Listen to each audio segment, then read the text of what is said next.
What's up YouTube? Welcome to a new video. In this video, I really just wanted to kind of catch up on what's happened in crypto over the last 72 hours or so. I'm penning, so to say, the next bull run forever email, and I wanted to update you on some of the emails that we sent out, and then obviously, catch you guys up. I kind of wish I would have done a video before, but there's just so much to juggle now with the email series, 2 email series that I do, consistently done now for 470 issues on the one, and now we're into the 16th issue on the bull run forever. So that's taking a lot more time than I would like, and I am gradually getting back into doing videos. But yeah, let's really unpack this. I did an email about this back on the 20th, so that's 5 days ago, and then I even got into a small two-part series on really the FUD that led into this, which is all the Elon Musk stuff, which then the icing on the cake was China once again for the I think second time this year in 2021, saying that there's a ban on mining, and that's really what put the nail in the coffin, and that's what everyone thinks anyways, narrative-wise, and drove the price down. Before we jump into that, I found this, which I think is really, really cool. So TradingView is running a Win Your Dream trading setup. So the prizes they're giving away is a Dell XPS 15-inch, a 49-inch curved Samsung. I don't know what model number that is, but if it's the one I think it is, that's really good. Secret Lab Omega trading chair, 5 years of premium TradingView access, and a TradingView mug. I don't really care about the mug, but pretty cool contest going on. I actually got a special link for you underneath if you want to sign up through me, which means I get an affiliate commission if you want to support this channel.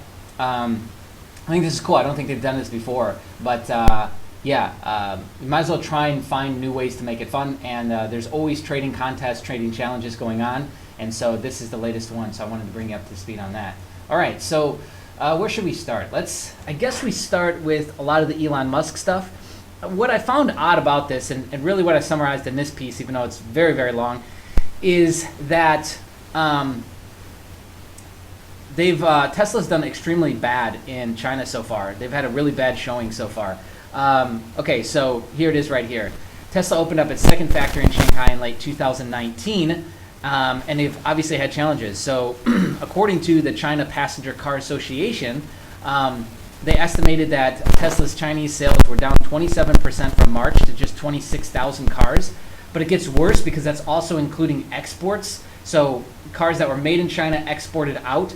So more than half, 14,174 of those cars were in fact exports. So the numbers overall are really, really bad. And the reason why, according to Chinese EV analyst Zhu Yulong, is that bad publicity, essentially. There was protests, like really, really bad customer protests outside of car show, like one of China's largest car shows, earlier in earlier in April. And they have 5 Chinese regulatory agencies that are looking into the Model 3 cars that are being produced in China right now. So on top of that, the Chinese military won't let Tesla vehicles on its premises because of concerns that the onboard cameras will be obviously used for spying. So pretty interesting, the whole dynamic going on there. So at first it's just such a weird flip-flop for a guy like Elon Musk to go through, and I'm sure you've seen other videos about this, so I won't talk on it too long, but if you add it to your balance sheets, if you're going to add it as a payment method for Tesla, you've done your research. I mean, he's been a crypto proponent for a long time. He regularly talks about Bitcoin, regularly talks about Doge. They are essentially the same business model. They are proof of work. And so I don't really understand like how you could just all of a sudden do a complete 180 and just say, yeah, well, now we're against it. Unless there was some sort of other nefarious purpose, or in fact, if maybe he just did buy that and he was offloading his bags and said, yeah, actually, this stuff is shit. So there's some recent events that I will fill you in on that tells me otherwise, but it's just weird. It's just a weird angle to play. And then let's not forget that, did I cover it in this? I think I covered it in the part 1. So I did a Elon Musk drama part 1 email.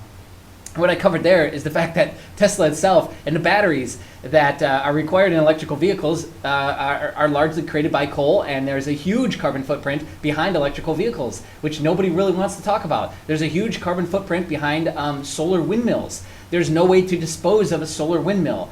There's a huge carbon footprint behind solar panels that you put on your roof. So unfortunately, as much as it sounds really cool and we all want to get behind it, there's just a lot of logistical shit right now and supply chain issues that don't really allow green stuff to be so green. Like, green stuff is really, really expensive, and that sucks. Will it always be like that? No. So it's worth continuing to invest in. But I don't know, like, standing up on a soapbox with a holier than thou kind of perspective is also too not a great idea.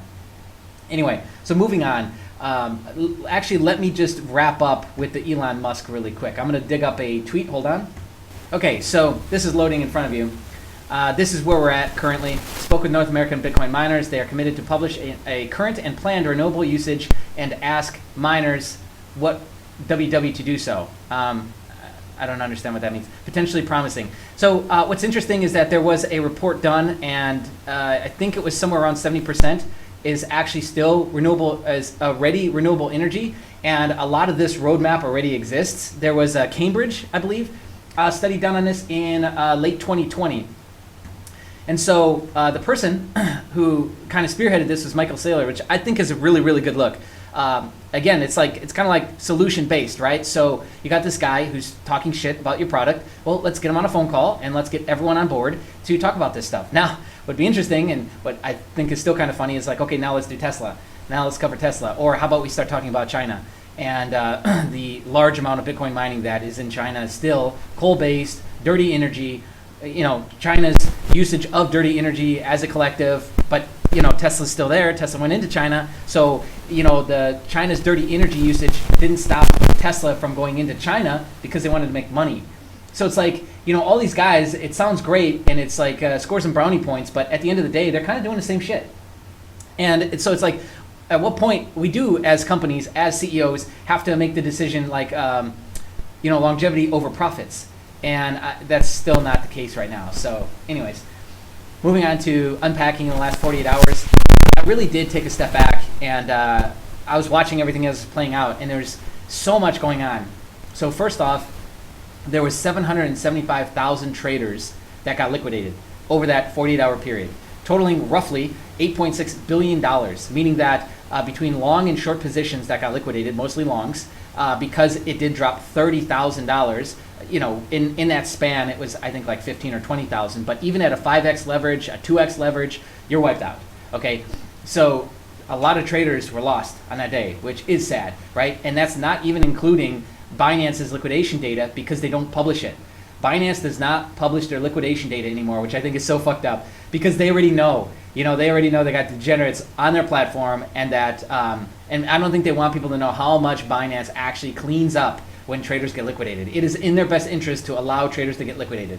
And so, yeah, I don't think they like publishing data. And I will give credit to BitMEX, who was the largest derivatives platform for years, because they still did publish liquidation data. And as much as people like to think that that they were out to get people and they ran the cascading liquidation engines on purpose to liquidate people on purpose to steal their money, at least they publish the data. Binance doesn't even do that for you anymore. So that's what happened over that 48-hour period. Naturally, what happens when an event like this occurs is people will hunt for narratives, meaning that they'll immediately try and see like, okay, who's right and who's wrong. They'll immediately try and roast everyone who's wrong, or everyone who within the last 24 hours said, ETH is going to 10,000, Bitcoin's going to 100,000, just hold, Hopium. All those types of tweets are the first thing to get attacked, because in those moments, the crypto community turns completely like self-regulating and fixes itself at the balance by turning completely toxic against everyone. Some people like that, some people don't, but the crypto market as a whole has a really good way of like self-actualizing and self-levelizing out. Okay, so for as much as Hopium takes over and everyone thinks that we're gonna all get rich, is when the rug pull happens, everyone's like, they tend to pull it back. So it's got that kind of mechanism built in. So that was occurring. Also too, like I saw a lot of really great traders that have nailed it all year long get this move really wrong. That's okay.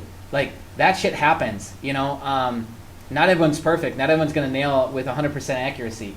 And all that's really used for is that's used for like, hey, thank you so much. Here's a big dono for you when times are going good and I've made a bunch of money because I'm following what you're posting on Twitter. And then when it goes bad, it's, attack him and he's the world's biggest piece of shit.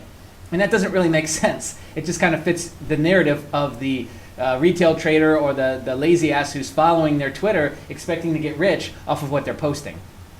So, I mean, where's the responsibility lie? Well, it lies 100% on you, the trader. You need to be able to take accountability for your trades. And I know nobody likes that, but that's how it is. So if you did get liquidated, then yeah, maybe it's time to, take a hard look in the mirror. I've been liquidated, so I can tell you exactly how that feels. I've walked now and navigated several people through this journey because they've been liquidated over the last couple days. I know of a lot of people who got wiped out. I know people who lost millions of dollars. I know people who lost everything and quit trading. And I've been through all of that, okay? And I quit trading as well. When I got liquidated. So I can tell you all about this, but we need to do what's called a postmortem or an AAR, which is what the military uses, an after action report, meaning like what went good, what went bad, make a list. And now we need to start looking at what went bad to make changes. Whereas most people now, this is a trauma for them. This is like a wound. And they're going to have PTSD every time Bitcoin moves rapidly in this direction or that direction based on what just happened. Which that's unfortunate. So there's a ton of traders who are going to completely just wipe themselves out of the market because they can't mentally get over this. Trading is a mental game. Trading is really, really hard because it's a mental game.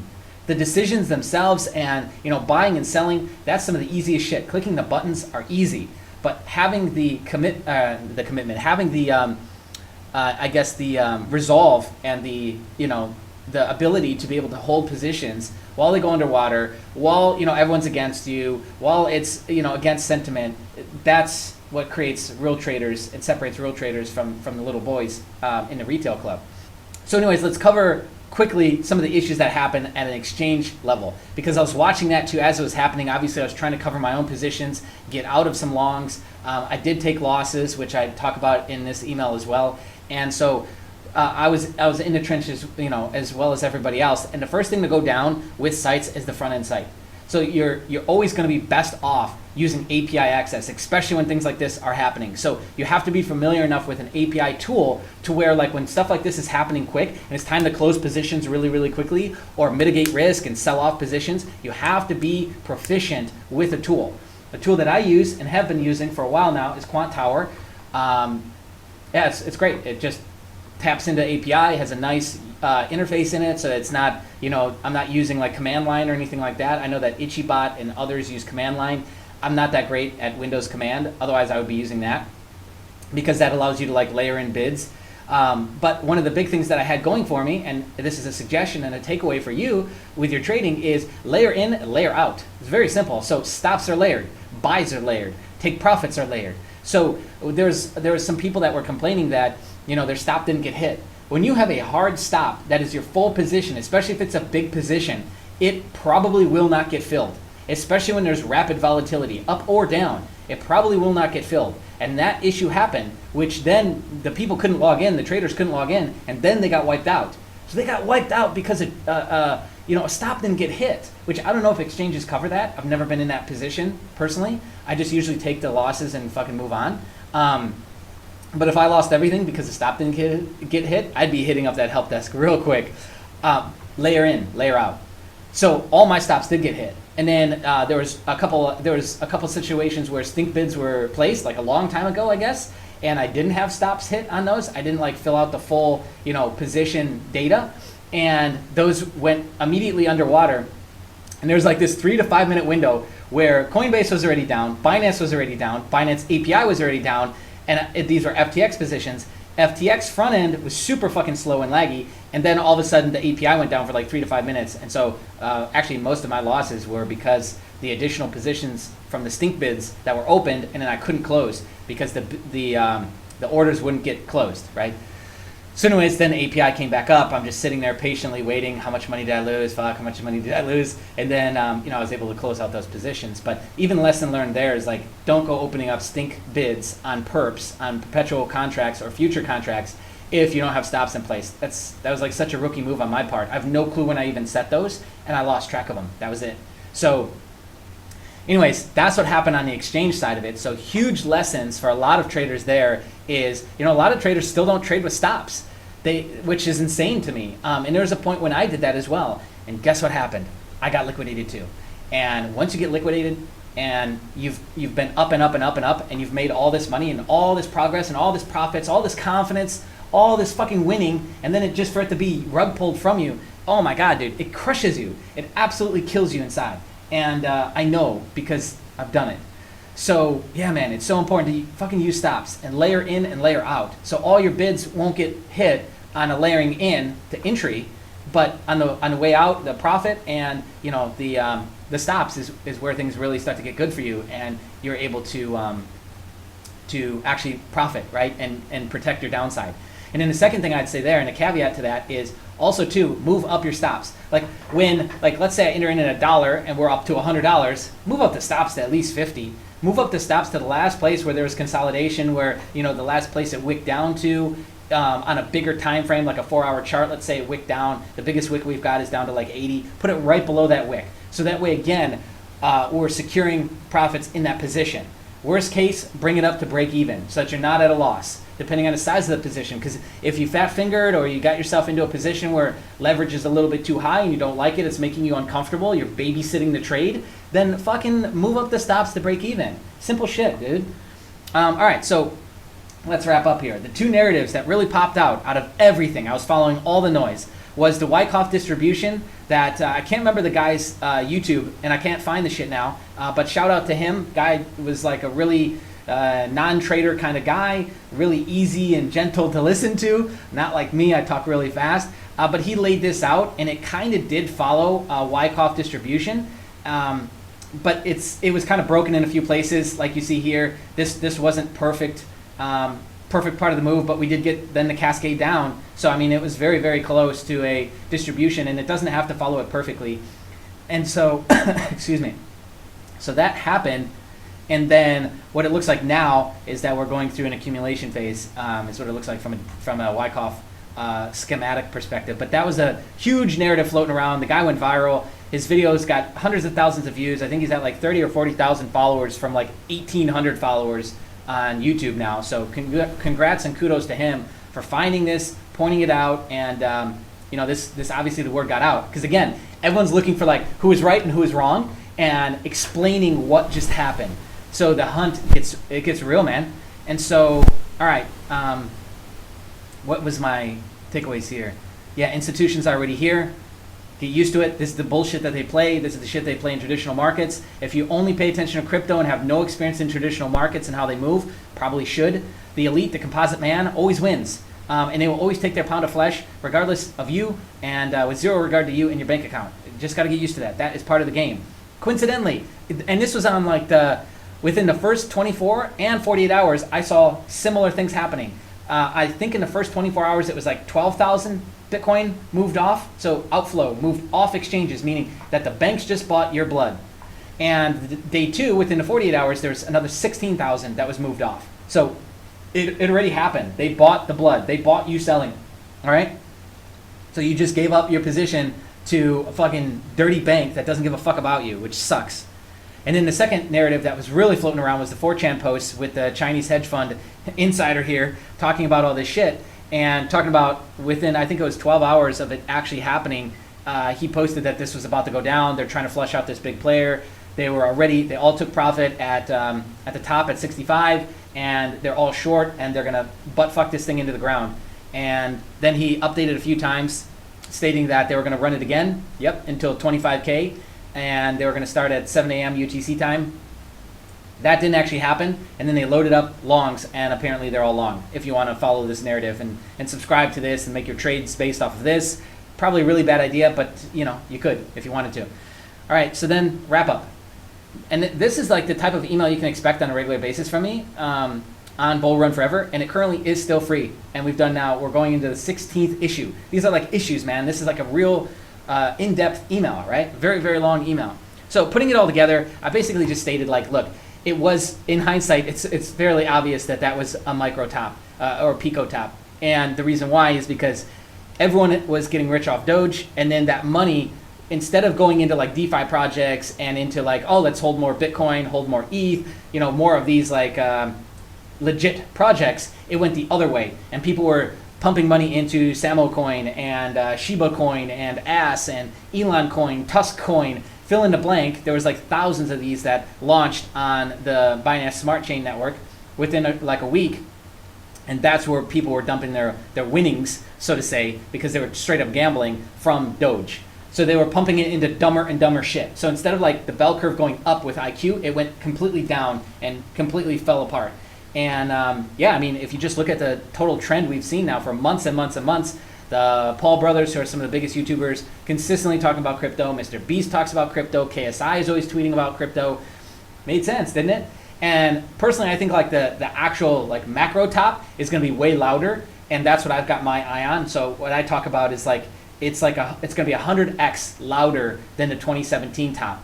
And if you look at the top we just experienced, it was a lot louder than 2017, a lot louder. I mean, Christ, the richest guy on the planet is talking about Bitcoin on a regular basis. Like, that's kind of, I mean, what else would mark the top? What else are you looking for to mark that kind of top? And I think the macro top is going to be marked by big institutional players and central bank digital currencies. And that'll be the macro top, where they either ban it or they come out with legislation against Bitcoin, or something changes with taxes, and they find a way to like basically try and convince you and sway you back into their version of a digital currency. And that'll be the macro top, where it's the biggest fucking rug pull you've probably seen in your life.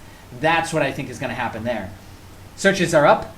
It's funny how like breakout searches are like most energy efficient cryptocurrency, environmentally friendly cryptocurrency. There's more woke bullshit coming out of the woodwork. I think it's important. Yes, obviously. It takes time, just like anything else. I mean, nobody was busting balls on gas and coal, and we still aren't. So if you really cared, then stop driving your car, but you won't. You know, if you really cared about energy and social justice, then stop using your fucking iPhone because it was built in a Chinese sweatshop. So, I mean, come on. Spare me on this stuff. And that's it. So anyways, I wanted to catch you up on that, on the market stuff that's kind of occurred over the last 3 days. I've got another email that's getting ready, and I'll probably fire that off today.